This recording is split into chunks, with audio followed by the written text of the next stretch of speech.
Hello, today's talk is about capacity. Capacity can be physical, capacity can be emotional or mental, and that is essentially what causes our overwhelm and our stress, and for us to eventually break and not be able to cope anymore. So we're not all the same, we're not all the same size. And if you look at a weightlifter, they've got like bulk, big people, and they can lift a lot of weights. And then if I went to the gym, I'd have to move the peg all the way down and start at a small weight. And that's because my capacity for physical weightlifting is not the same as somebody else. We can't all swim the same distance. So some people, in fact, can't swim at all. Other people can swim the English Channel. Capacity is important to recognize. It's important to know, what am I capable of in specific areas of my life? And somebody that can't lift weights might have a very big emotional capacity, for example. So there's always going to be our own personal strengths. So our stress tolerance, our pain tolerance, our tolerance to noise, to chaos, to having pending tasks hanging over us, and how we organize ourselves, our time management. Everyone has different aspects that they're good at and different aspects that are not their strong points. So what brought this to mind is that my daughter, who's 17, recently came to me and explained to me that even though her life to Nick and I looks like she has a lot of time and not that much stress, she doesn't have mortgages, she doesn't have bills, she doesn't have children, so she's got a much more a lower capacity of lower responsibility is the word I'm looking for in her life than what, say, Nick and I do. But what she explained to me is that even though what she does in a week I might do in a day, that her capacity is at maximum. So she has not developed yet the same abilities or capacity to deal with multiple things in her life. So she was working part-time at KFC. She's studying full-time at Hillsong College doing pastoral care. So pastoral care is essentially working in mental health, working in counseling, and working in life coaching, but reference to the Bible. So there's a lot of training there about these kind of skills. And she explained to me that one thing that she learned so far in her course is that she needs to look after herself, set boundaries for herself, recognize when she needs to prioritize her self-care, and say no when saying yes might compromise her well-being. So she came to me the other day. Now we fly out for Vietnam in 12 days. And she came to me 2 days ago and she said, "Mum, I can't come." And we've already paid for the tickets, the accommodation, all the tours, the flights, everything is paid for, everything is booked. And she says, "I can't come." And she said, "I need to respect my boundaries. My capacity is going to be exceeded. I'm not going to enjoy the trip because I have so many assignments to do, and even group assignments for my course. So I need to say no to going, as much as I'd love to go." So, of course, this is a double-edged sword.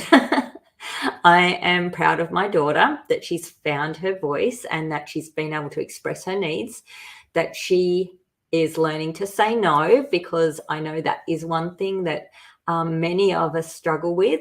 In fact, more people come to me saying, "I wish I could say no," than you would imagine. There is just a massive problem, and I deal mostly with women, so I don't know if the men are the same, but definitely women tend to have a problem saying no.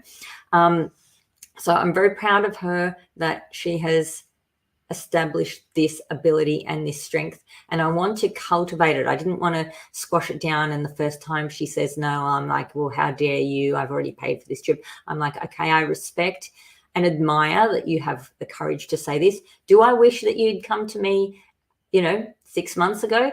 Yes, I do. Do I have now a massive overwhelm on my shoulders about what to do about these flights, these tickets, these expenses? And was I feeling frustrated about that? Absolutely. But I checked into my emotional state, my body, maintained a sense of awareness in the moment of what was going on, recognized that I can't change this, that thing like knowing what you can't change, and etc. And I didn't want to force her to come along, because if you can imagine, we're going away for 3 weeks. For her to be with us and be overwhelmed and stressed would ruin everyone's time. So I stayed calm.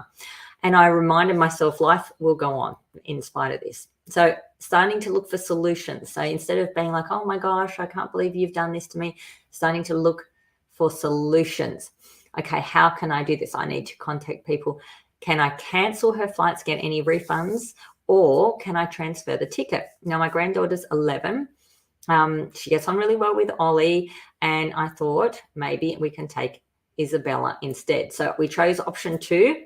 And yesterday I spent some time contacting the tour coordinators, the flight booking places, and transferring that over. And it looks like we're not going to lose much of the cost. So the benefit there is that we will have beautiful memories with Isabella, and we will come home and Amelia will still be in one piece doing her course.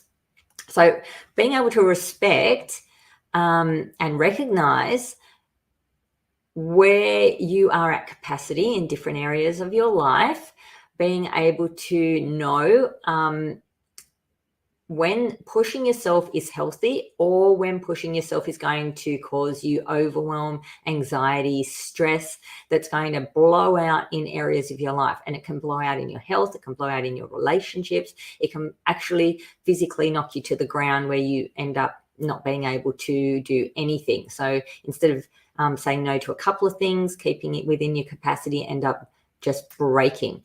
So being able to say no will increase your alignment with yourself, with respecting yourself, and increase your levels of calm. So with emotional capacity and mental capacity, it's the same as your physical capacity. If you extend yourself a little bit for a short period of time, you'll get stronger.